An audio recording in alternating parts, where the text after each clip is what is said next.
Supplemental affidavit. I, Ramil L. Madriaga of legal age, Filipino and with address at care of Annex 2, BJMP Camp Bagong Diwa, Taguig City, after having been duly sworn in accordance with law, do hereby state: 1. I am currently a detainee at Camp Bagong Diwa, Taguig City, for charges of kidnapping, criminal case number RMNL-22-05157-CR, and R-MNL-22-05158, pending before the Regional Trial Court, Branch 21, RTC Manila. 2. On November 29, 2025, I executed an affidavit which was subscribed and sworn to before Attorney Cynthia Biñas Pentonal on the same day. In my affidavit, I narrated my involvement with then President Rodrigo Roa Duterte, PRRD, his daughter Sara Duterte, Sara, other members of their family, and their close associates. More specifically, I provided a personal account of the various works I did for the aforementioned individuals, including campaign and organizing activities, intelligence gathering and sabotage, and transportation of large sums of money under the direct instructions of either PRD or SARA. 3. With my consent, my affidavit was submitted and referred to the Office of the Ombudsman through a letter dated December 15, 2025. 4. After I executed my affidavit, I learned that Sara denied any affiliation with me and that she has no personal or professional relationship with me. She added that she has never given me any instruction of any kind. 5. I received through my counsel a copy of complaint dated March 4, 2026, filed by Sara, or BP Sara herself, before the Office of the City Prosecutor, Taguig City, for perjury. In her complaint, BP Sara reiterated that she has no personal or professional relationship with me. In fact, prior to the dissemination of the Madriaga affidavit, BP Sara had no recollection of knowing, meeting, or interacting with me. 6.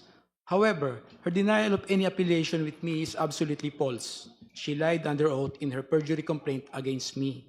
Hence, I decided to execute a supplemental affidavit providing further details on the narration I made in my previous affidavit, with additional accounts of other orders, tasks, or works given to me by either PRD or SARA, or BP SARA. Engagement activities with President Rodrigo Roa Duterte. 7. Prior to the 2016 national elections campaign, I was working for then Congressman Roylo Goles as one of his political officers, specializing in intelligence gathering and sabotage operations. Congressman Goles decided to support the candidacy of PRRD. Hence, he introduced me and endorsed my services to PRRD during their meeting at the latter's residence in Taal Street, Bangkal, Davao City, around the 2015 or early 2016. He mentioned to PRRD that I was previously under detention and that I later survived death row. Congressman Goles also added that I am his #1 asset in the National Security Council during his time as National Security Advisor. 9. When PRRD was elected president, Cong Goles' brother, Ferdinand Goles, was appointed as a member of the Board of Directors or the Basis Conversion and Development Authority, BCDA. On the other hand, PRRD directed me to serve as a counterintelligence agent for the National Security Council. 10. However, I was never under the employ of the Office of the President or any government agency. Instead, I was directly employed by PRRD. I received my salary from a certain canlas, a PNP officer, previously from Davao, at the start of every month in the amount of 100,000 pesos to 150,000 pesos in cash. 11. As part of my duties, PRRD specifically instructed me to monitor, operate, and sabotage former Senator Trillanes. However, PRRD was apprehensive in ordering the assassination of Senator Trillanes because of the latter's support and contact in the armed forces of the Philippines. 12. Sometime in 2018, PRRD asked Sara, BP Sara, to go to his home in Taal Street, Bangkal, Davao City, to discuss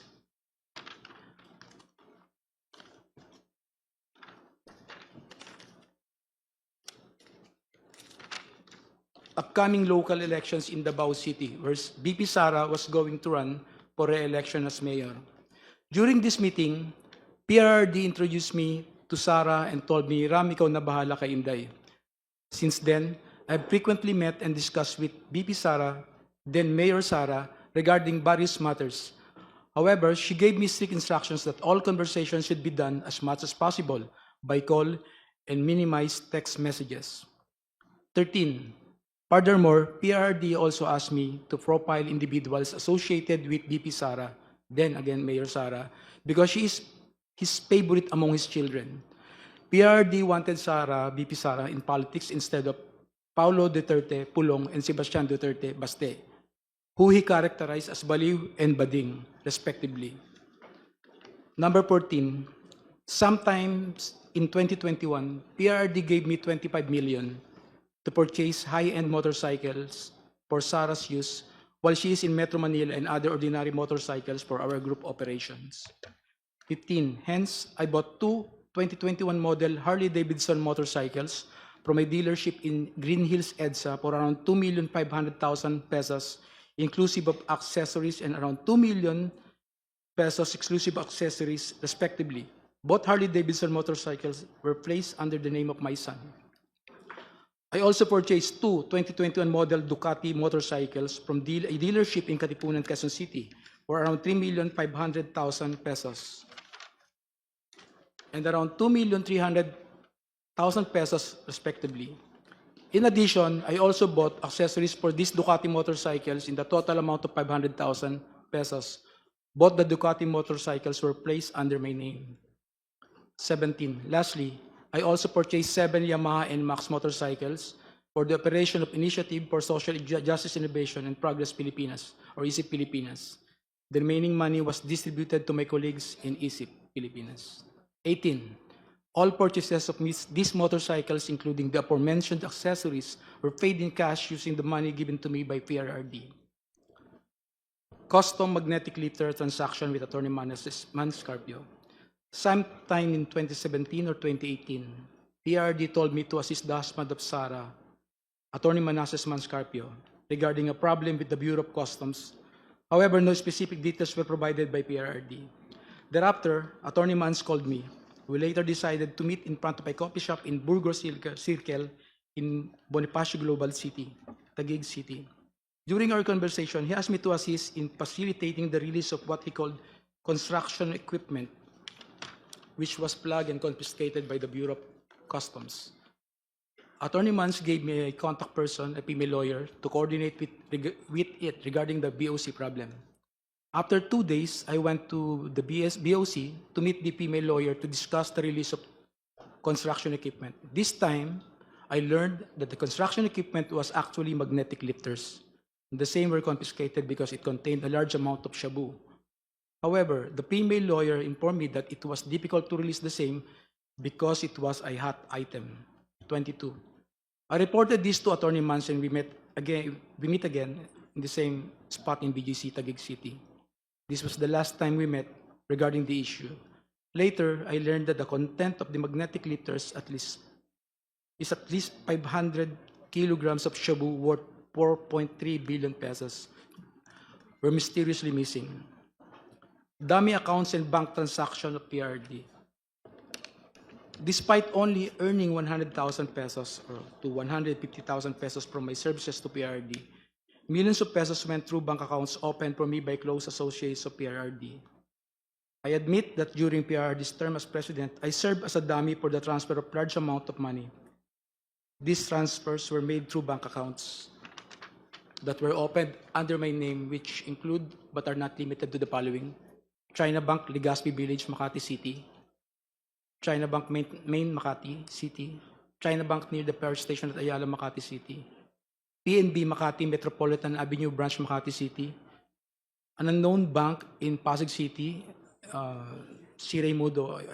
If I may interrupt, Mr. Madriaga, COMSEC, kindly continue flashing on the screen the pages of the affidavit from where the resource person is reading. And kindly speak closer to the microphone, Mr. Madriaga, Opo, please. Madam Chair. Thank you. Please continue. 25. However, I have never personally opened these accounts or appeared before the said banks to process any application in relation thereto. These were opened by people close to PRRD, who informed me that money will be transferred to these accounts for intelligence operation, and for laundering. I was later instructed to sign an entire checkbook where the amounts and pays are left blank. I agreed to do this because at the time I had complete trust in PRD and his close associates. 26. On some occasions, PRD would call me to inform me that someone from the aforementioned bank would contact me to confirm a withdrawal or encashment.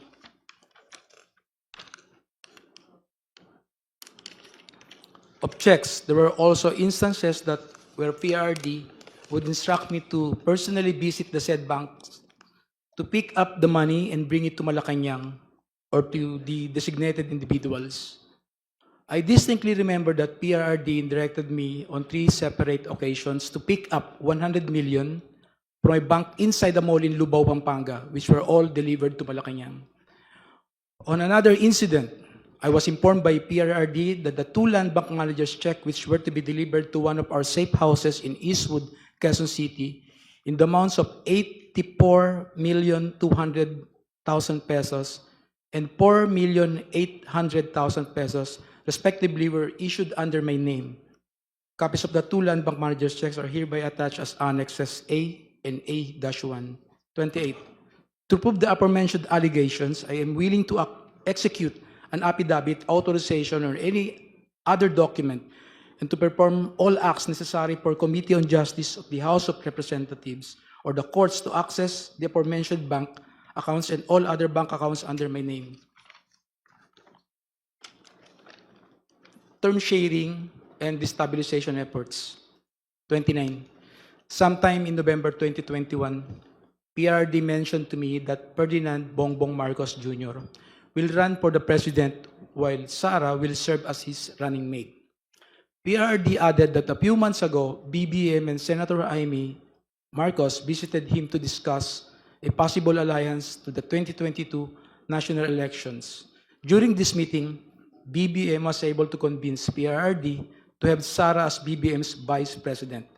However, they also agreed that by 2025, BBM will voluntarily step down to give way for a Sara presidency. After Sara took her oath as vice president, PRRD had a discussion with me, with retired generals of the Armed Forces of the Philippines, where I was also present regarding all the possible scenarios for unseating BBM by 2025. In case he reneged on his promise, the general objective was to ensure that PBBM will only serve less than 4 years of his term as president, so that Sara, upon assumption to the presidency, will still be eligible for the presidency in 2028. 31. I remember that one of the plans considered was to sabotage BBM's administration by using some of BBM's own men, either recommended by PRD for appointment or allied with the Dutertes, to reveal supposed corruption issues that will serve as a precursor for an impeachment complaint. 32. In the event that BBM will not voluntarily step down or hand over the presidency to Sara, extraordinary measures of overthrowing BBM will be considered, which include assassination, mass resignation of government officials, civil disobedience, and even an armed assault of Malacanang Palace. It was also considered by PRD to arrange assassination or armed hits of several government officials in order to cause massive civil unrest. The resulting civil unrest will be used as basis to organize a group of military officers to stage a coup. 33. One of my assignments was to recruit civil groups, schools, clubs, fraternities, criminal groups, and syndicates. Inday Sara is my president, ISIP, at 2022 national elections campaign. 34. In 2020, I was instructed by PRRD and Sara to help form a group to support Sara's candidacy for president in the 2022 national elections. Hence, I helped establish and register a non-profit corporation called Initiative for Social Justice Innovation and Progress, or ISIP Pilipinas, Incorporated. But to us supporters of Sara, ISIP actually stands for Inday Sara is my president. I helped establish ISIP together with some friends of BP Sara and alumni of San Sebastian College of Law, SSC Law, including Assistant Special Prosecutor Ryan Ray Kilala of the Office of the Ombudsman, and his wife, Aurea Fortuna Kilala. A screenshot of one of ISIP's video conference meetings where Sarah and Attorney Ryan were present is here to attach as Annex B. A photo of Attorney Reynold Monsayac wearing an Inday Sarah is my president is here to attach as Annex B-1. 35. I got close with Attorney Ryan, who was previously a professor of Sarah and former associate dean of SSC Law. He shared with me that Sarah was not particularly good in school, was often struggling with her academics and habitually rude and violent to other students. Hence, Attorney Ryan used his influence in San Sebastian College of Law to ensure that Sarah received passing grades despite her poor academic performance. 36. Attorney Ryan and his wife became quite close to me and my family that they agreed to serve as godparents in my son's wedding. A photo of Attorney Ryan and Rhea taken during my son's wedding is here to attach as Annex C. Shortly after we organized ISIP, I was informed by PRRD that funding will be made available for the activities of ISIP through the contribution of his friends and supporters. One of those friends and supporters is Lin Wei Zhong, who was the financial officer of Parmalee Pharmaceuticals. Sometime in June or July 2021, PRD informed me that someone will call me to directly coordinate the turnover of 175 million to fund ISIP's organizing efforts, promotional and campaign activities. Thereafter, a man called me to proceed to the basement parking of Seda Hotel, Quezon City, to pick up the said amount. Thus, I hurriedly went to the place with my cousin Rosendo Madriaga. As I recall, the money was placed inside several large backpacks and bags, which were handed to me at basement of parking of Seda Hotel, Quezon City. I loaded the same to my white Toyota Land Cruiser. Lin Wei Xiong was present when I received the said amount together with two other individuals. He then asked me where will the money be used. I informed him that this will be used to fund election of Sarah, to which he replied, good, good. 40. I directly brought this money to my house for safekeeping. Thereafter, I used this money to fund the campaign activities of ISIP across the country and to establish, organize, and maintain its chapters for the purpose of promoting Sarah's presidential bid in 2022 national election. Some of these chapters include Quezon, Binangonan, Bicol, Antipolo, Quezon City, Zambales, Leyte. Photos of ISIP Filipinas activities are here to attach as annexes D to D-7. 41. The expenses for the activities include costs for merchandise, travel, accommodations, rental fees for offices, lump sum distribution to identified leaders who in turn pledged to organize for Sarah in their respective communities, and allowances of volunteers and organizers. However, upon the request of Attorney Ryan, I personally delivered 15 million to him in his office at the Office of the Ombudsman. From time to time, PRD would talk to me to check if there is still sufficient funding for ISIP.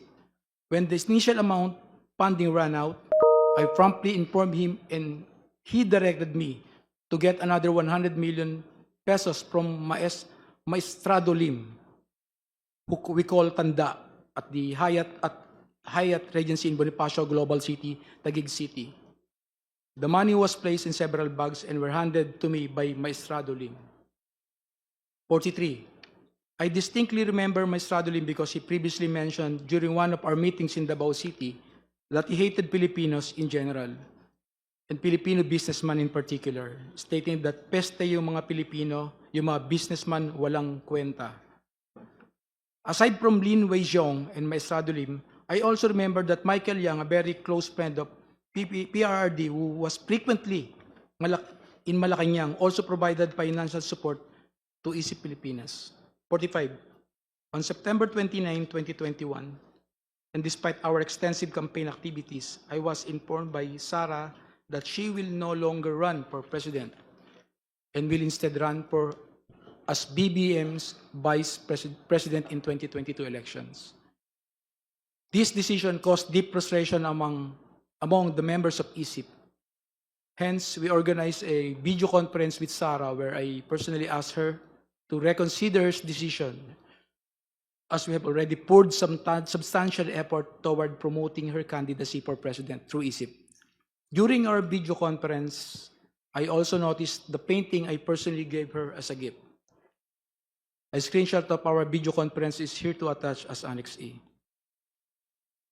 46. On the same day, I posted the screenshot of our video conference of my Facebook account with the caption, just telling her I cannot vote intelligently without her name on the ballot. Neither can go out and vote wisely unless the same Inday Sara Duterte Carpio appears as a candidate in the 2022 presidential race, Easy Pilipinas. A printout of the Facebook post dated September 29, 2021 is here to attach as Annex F. Mr. Madriaga, would you like to drink water first Yes, Your Honor. If I to may. give you some relief? This is quite a lengthy affidavit. Please provide him some water. Thank you po, Madam Chair.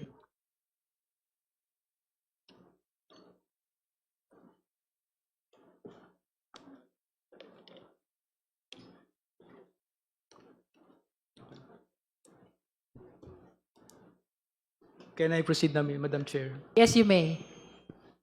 46. On the same day, I posted the same screenshot of our video conference on my Facebook account with the caption, just telling her I cannot vote intelligently without her name on the ballot. Neither can go out and vote wisely unless the name Inday Sara Duterte Carpio appears as a candidate in the two presidential race, Pilipinas. A printout of the Facebook post dated September 29, 2021 is here to attach. May I know what's happening to you, Mr. Madriaga? You seem to be crying. Are you crying? I just remember one moment. Are you crying? I just, You are nearly crying. May I just put it on record that while reading these portions of the affidavit, the resource person, Ramil Madriaga, is breaking into tears. Can we go back to where you felt frustrated and you're nearly crying? Which part of your affidavit is that? Can we go back to that? number 46 po, Madam Chair. Number 46. Let's go back to number 46. Okay, you may read from 46, Mr. Madriaga. On the same day, I posted the screenshot of our video conference on my Facebook account with the caption just telling her I cannot vote intelligently without her name on the ballot. Neither can go out and vote wisely unless the name Inday Sara Duterte Carpio appears as a candidate in the 2022 presidential race.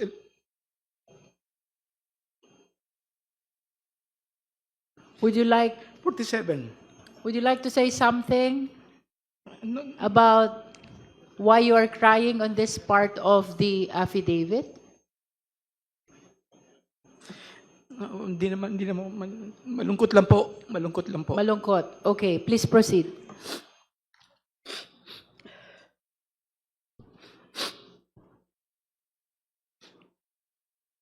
Madam Chair, can we allow the witness to please? Honorable get his- Dumogan. Thank you, Madam Chair. Can we allow the witness to please get his Yes. composure before he will continue? Yes, we are temporarily suspending to give time to Mr. Madriaga to console himself.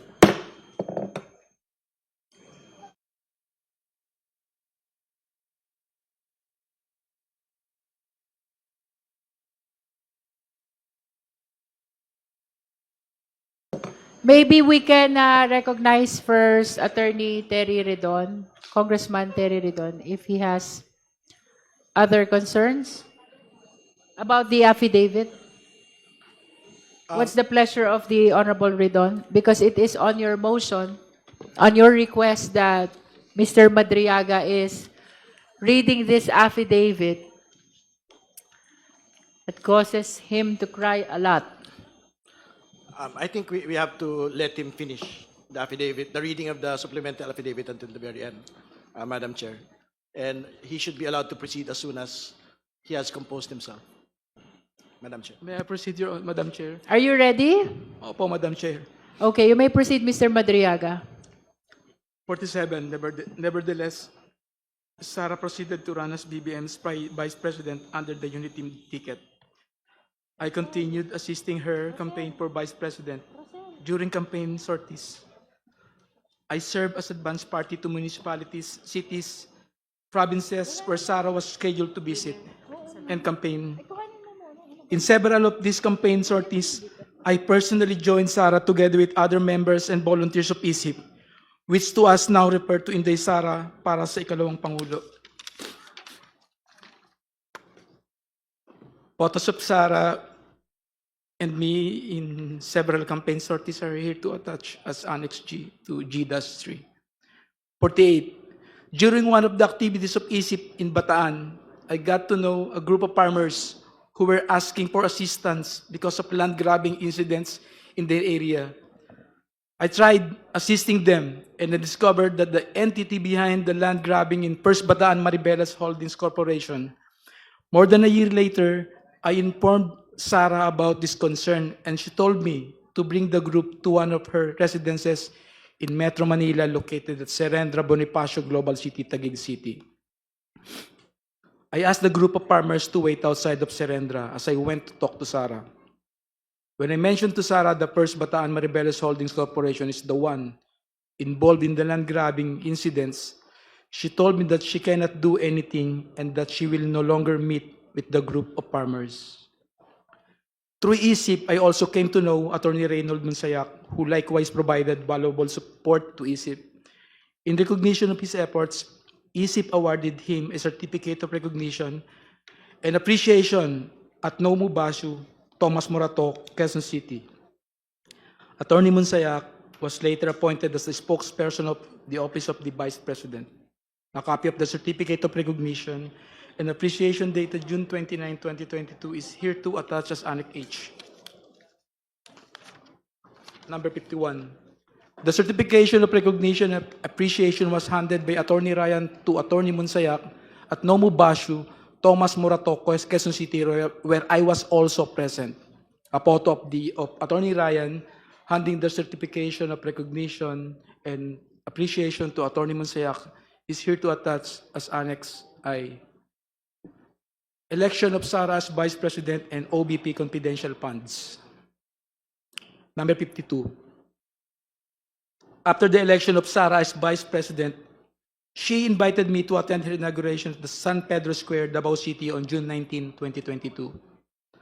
A photo of Sara and me during her inauguration in Davao City is here to attach as Annex J. A photo of an email thanking me for my attendance during her inauguration in Davao City is here to attach as Annex J-1. Number 53. I was then tasked to provide security intelligence work through the formation of Vice Presidential Security and Protection Group. During this time, I introduced and recommended Colonel Dennis Nolasco, one of my best students in the Presidential Security Group,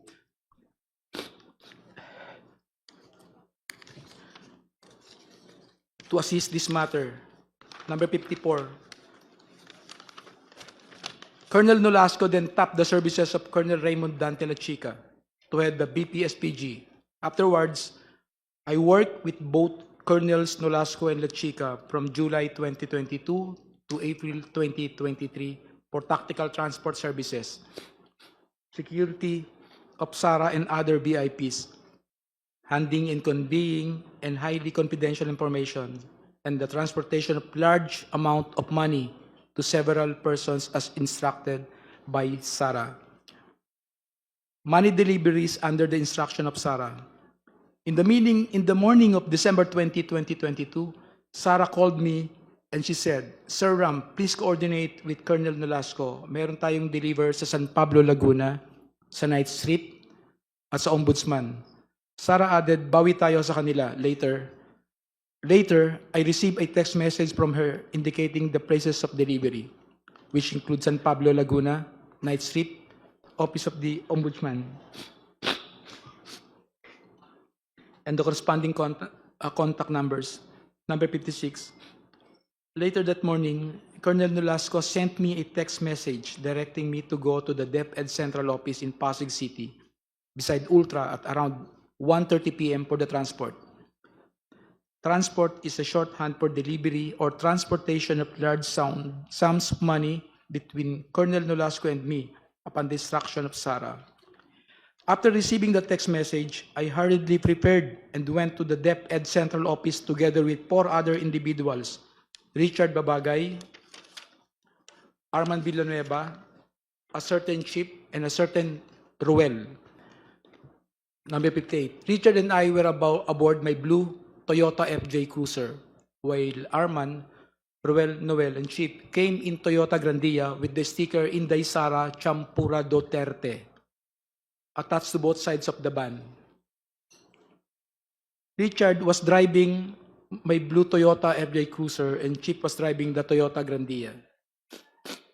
A photo of the Toyota Grandia with the sticker Inday Sara Champura Duterte on both sides of the van is here to attach as Annex K. A photo of my blue FJ Cruiser is here to attach as Annex K-1. Number 59. As we parked my Toyota FJ Cruiser near the main entrance of DepEd, Colonel Nolasco appeared from the main entrance and approached our vehicle. I alighted to the vehicle to meet Colonel Nolasco and we talked while we waited for the arrival of Colonel Achica. He mentioned that they will also provide a red Mazda sedan, which will be used to deliver the money to the office of the Ombudsman. At around past 3 or 4 p.m., 2 government vehicles with red plates entered the DepEd compound and then Colonel Nolasco told me, ayan na, ayan na. Colonel Achica appeared with a lady who I later learned to be Special Disbursement Officer Gina Acosta. Thereafter, 4 large dark bags were unloaded from the vehicles. 3 large dark bags and 1 lighter colored and relatively smaller bag. Colonel Nolasco told me that each bag contained around 30 million pesos to 35 million pesos. The 4 bags were brought to where Colonel Nolasco and I were standing, which was near my blue Toyota FJ. Afterwards, I signaled Arman and Richard to load the same to our vehicles. The two large dark bags were placed in the Toyota Grandia, and 1 large dark bag and 1 lighter colored bag were placed in my blue FJ Cruiser. The bags loaded to the Toyota Grandia were to be delivered separately to San Pablo, Laguna, and Nomu, Bashu, Tomas Morato, Quezon City on the same day. The remaining bags, initially loaded to my blue FJ Cruiser, were immediately transferred to the red Mazda sedan prior to our departure from the DepEd compound and were to be delivered to the Ombudsman parking lot the following day. Then, the red Mazda sedan proceeded directly to my residence in Cainta, Rizal, and was driven by Noel. Before leaving DepEd Central Office, Colonel Nolasco told me to get my share from the said bags, and he and Colonel Achica have already taken theirs. Hence, I took 1 million pesos for myself from the lighter colored bag loaded to the red Mazda sedan. That's when I verified that the contents of the bags were bundles of cash in 1,000 denominations and packed in stacks of 1 million pesos, each tightly sealed in transparent plastic.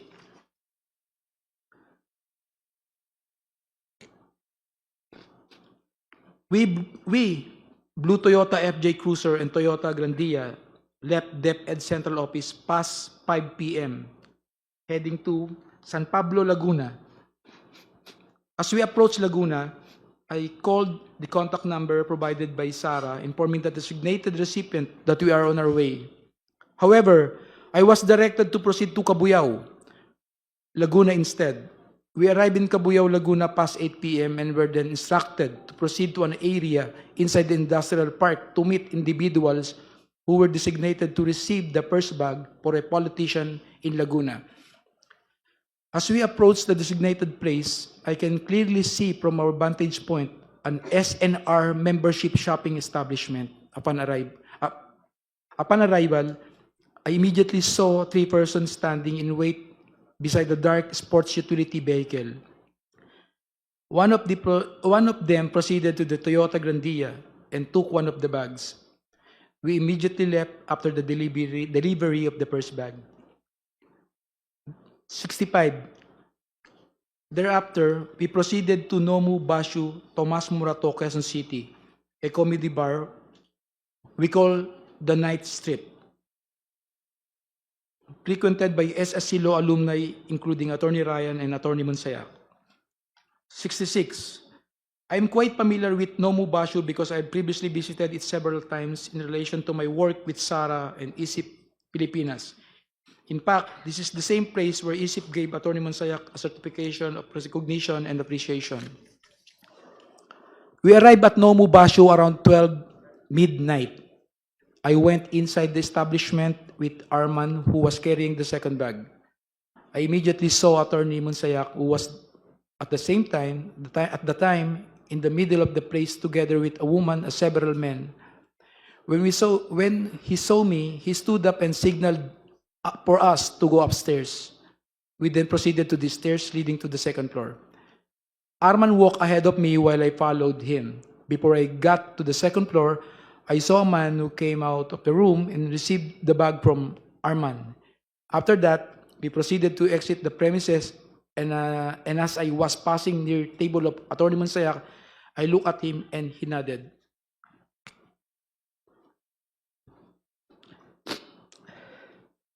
And we completed the delivery to Nomu Bashu. We stopped to eat around the area while eating. I told Arman and Richard to meet me at my house in Cainta, Rizal, later that day at 8 a.m. Number 70. At around 8 a.m. the same day, the team met in my residence at Cainta, Rizal before we traveled to the last location, OMB parking area. This time, however, we only used my blue Toyota FJ Cruiser and the red Mazda sedan, where the remaining 2 bags were previously placed.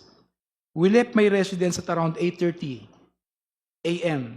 Richard was driving my blue Toyota FJ Cruiser, while Arman and another person, Noel, and he brought along were aboard the red Mazda sedan.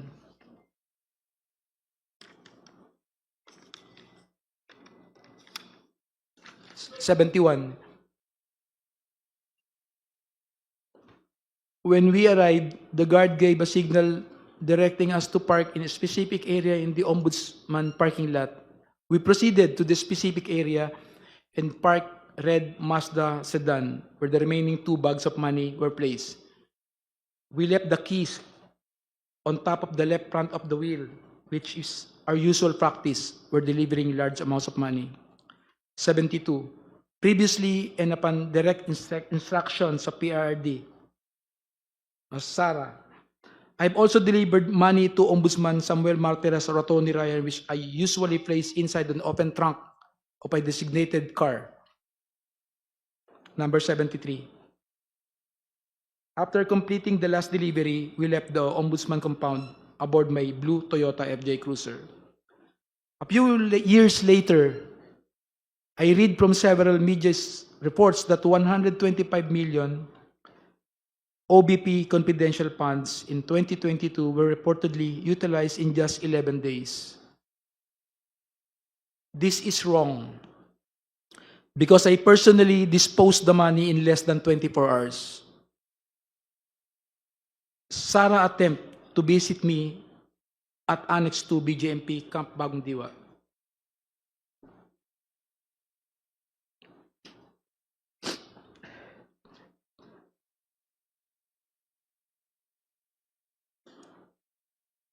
You can Number- drink some water, Mr. Yes. Madriaga. Yes, Drink some water.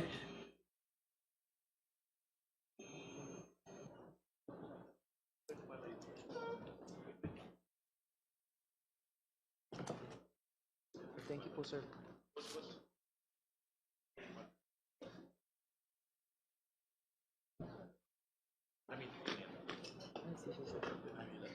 issue.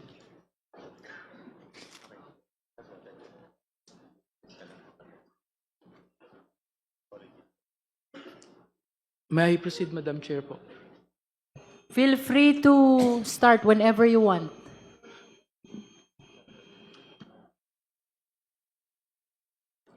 Number 74. A few years later, I read from several media reports that the 125 million pesos OBP confidential funds in 2022 were reportedly utilized in just 11 days. This is wrong because I personally disposed the money in less than 24 hours.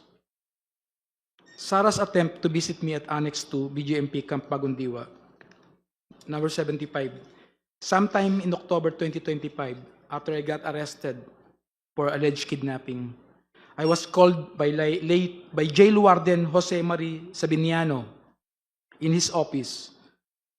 As I made my way to the office of Jail Warden Sabiniano, I was surprised to see Sarah through the metal railings of the passageway. She smiled and waved at me. Number 76. When I entered the office of the jail warden, Sabiniano,